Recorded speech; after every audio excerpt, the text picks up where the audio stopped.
Alright, come and check out my rack. So look, it lives in my garage. It's a HP 42RU rack. It's a model number, I think is a HP 1000. It's about 300 or so kilograms. So look, there's a motorbike stand at the top. It's part of a living garage here, right? The noise you can hear is predominantly coming from the Cisco switch at the top. So starting from the top, I've got a Ubiquiti Edge Router 10X disconnected. So this is kind of like my backup in case something does go wrong. Never happened at all at this stage. Below that, Cisco 3750X 48 port POE plus switch, fully managed. Realistically, this is powering access points. Here is one of them just there. There is 5 of them in this house. Power over Ethernet cameras, 6 of them. Arduino, and Raspberry Pi below down here. All right, so moving below that, there is a couple of rows of patch panel. So cables come from the back that are patched in, then just go into the Cisco switch. Below that, I have still one Raspberry Pi 4. This one is actually in operation. Quite a lot going on this Pi here, as you can see. All the USB ports are taken. So this is speaking to my PLC, speaking to an Arduino Giga, speaking to an Arduino Mega, and a cheap and cheerful Sonoff camera on top, which runs into Frigate as well, RTSP.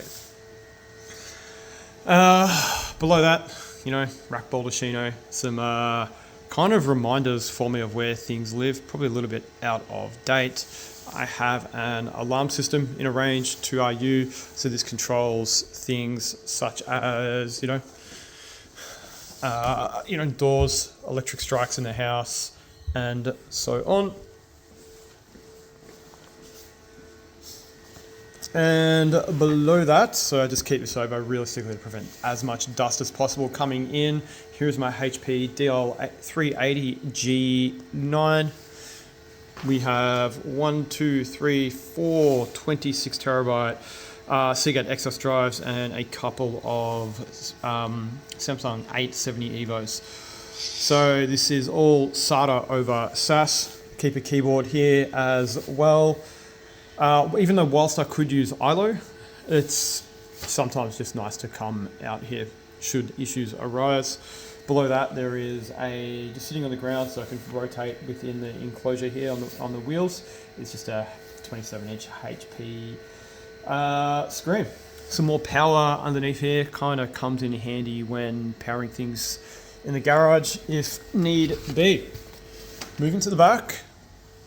Now, I left this enclosure open and we'll cover this in another time, but just on the back here, we've got effectively all of our cables, from various things in the house coming in. And here is our HP server at the back. Again, for a real keyboard experience, that's powering actually that. I know this is for Zigbee related purposes. And just some cables, dual power supply and another PDU board. Nestled in here, which I'm not going to show you, is a Trip Light I think 2000 watt line conditioner. And lastly, when I mentioned Arduino, etc., realistically not part of the HomeLab, but we have built an enclosure that controls from roller shutters to blinds to lights to pretty much everything in the house. And that concludes a little bit of a tour of my rack enclosure, my HomeLab.